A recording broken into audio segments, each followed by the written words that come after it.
Konbanwa. Irashaimase. Welcome to today's Naruse a Day review, and welcome to a consideration of what is the great director's perhaps least seen, one of his most underseen films, and indeed one of, if not his most, light, playful, sunny, joyous, comedic, jubilant, invigorating works, the conduct report on Professor Ishinaka. Now, none of those terms are ones that you will usually find applied to the cinema of Naruse Mikio, but they all apply here. This is a very light-hearted work, a film from 1950, so made just over halfway through the US occupation of Japan, largely rural set and almost completely devoid of any real sense of the world of Japan during this time. There is no real sense of an occupying force. There is no sense at all of political turmoil or social strife.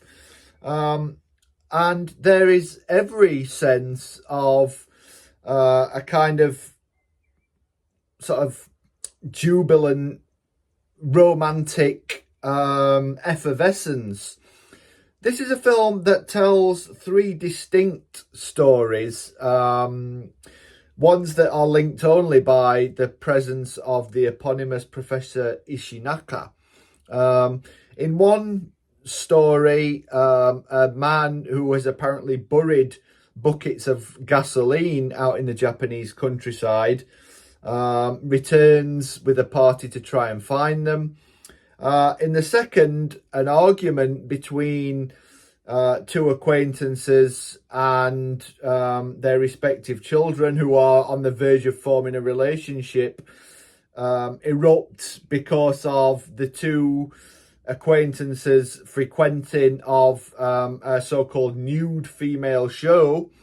And in the third, a young girl visiting her sister in a rural hospital mistakenly finds herself at the farmhouse of a family and begins to form a kind of tentative relationship with the eldest son of said family. Now, I said that there is almost no sense of Japan circa 1950 in this film, and I should really underline the word almost here. I also mentioned that there's a quote-unquote nudie girl show in the second story, the story of an argument, it's called. And the very presence of this show, which is not really a nude show in the sense that we would understand it in the West, it's more like a kind of burlesque show, perhaps something more akin to a Moulin Rouge performance, where women show a little bit of leg but no other flesh apart from that, and perform the can-can or almost the can-can for a rapturous male audience. The presence of this particular show is very much something that we can relate to an occupation sort of development in terms of how Japanese society was transforming. This is something that would not have been seen pre-World War II in Japan, and in the occupying forces' attempts to westernize Japan, to make it a Western-style democratic capitalist nation, there was a concerted effort to impose or perhaps introduced, but imposition it certainly was, at least in its early years, a sense of gender equality, a sense of culture as drawn from America. A lot of which, as you may have seen in a lot of films from the 1950s, took root, particularly American popular music. But popular culture in general was hungrily consumed by many in Japan, not everyone and not without controversy. So the presence of this burlesque show and this sense of making women the sort of performing spectacle of a male gaze is something that we can very much relate to the occupying forces. And it looks very quaint in the sort of rural, small village, mountainous setting in which this story takes place. I also said that the only connecting thread linking these three stories is the presence of Ishinaka sensei, a local authority, a writer, and someone who is called upon in each of the three stories to offer advice, to document the events of the story, to profess or have professed about him that he will write a novel based on the events, which is a sly reference to a sort of narrativization of what we're seeing.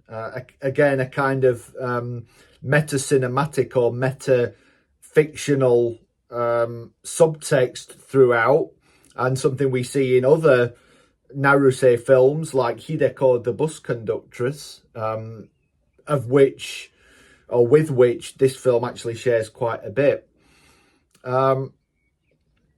Also linking these three films is a sort of romantic through line.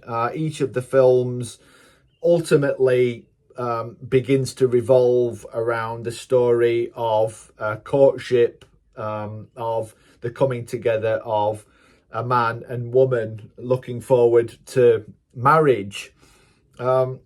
In this, there is much more of a sense of, in each of these stories, much more of a sense of women in a very strictly traditional Japanese guise, if you like, and they offer a kind of mirror image throughout to the burlesque show, even though Naruse in no way vilifies or condemns said show. I mean, Naruse was never as overtly political as that in any of his films. But there is this sense of very virtuous young women. This is something that is almost parodied in the third story, where Ishinaka sensei is called upon to attest through his writing to the virginity of the young girl after she has stayed at the farm. He is called upon to lend his authority to a report that stresses that the young girl's sexual innocence was not in any way corrupted during her overnight stay. So this sense of women at either ends of a kind of spectrum of tradition and modernity is interestingly present throughout this film, and it leads to quite a strange tension. It is as though the film were taking place in a kind of liminal space that is neither traditional Japan nor modern Japan. And I think there are interesting meanings that we can index to this. Also interesting here is the presence in the final story of Mifune Toshiro.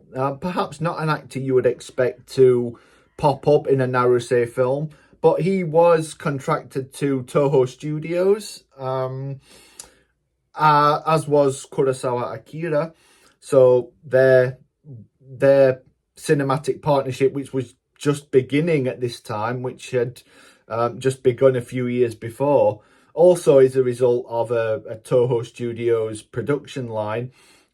This is not the only time he worked with Naruse, but it is very refreshing to see him in a straight up romantic role in the third story as the oldest son who begins to court the young girl who has come to the rural location to visit her sister in hospital. So it's very refreshing, very interesting to see a completely different side to Mifune's character. This was right at the beginning of his ascent to stardom. He'd, as I said, made a couple of films for Kurosawa, very dark and intense films like Drunken Angel and Stray Dog, and he's really relaxed and light and watchable in this film. As I said, as to all intents and purposes, a romantic lead. So if for no other reason, then you absolutely have to search out the film just for this. When you've watched it, let me know what you think. This is available on YouTube. I'll post a link in the description below, so you've no excuse not to watch it. When you have, drop me a line, comment, let me know what you think. Like, comment, subscribe, or don't do any of those things. Who cares? And I'll talk to you very, very soon.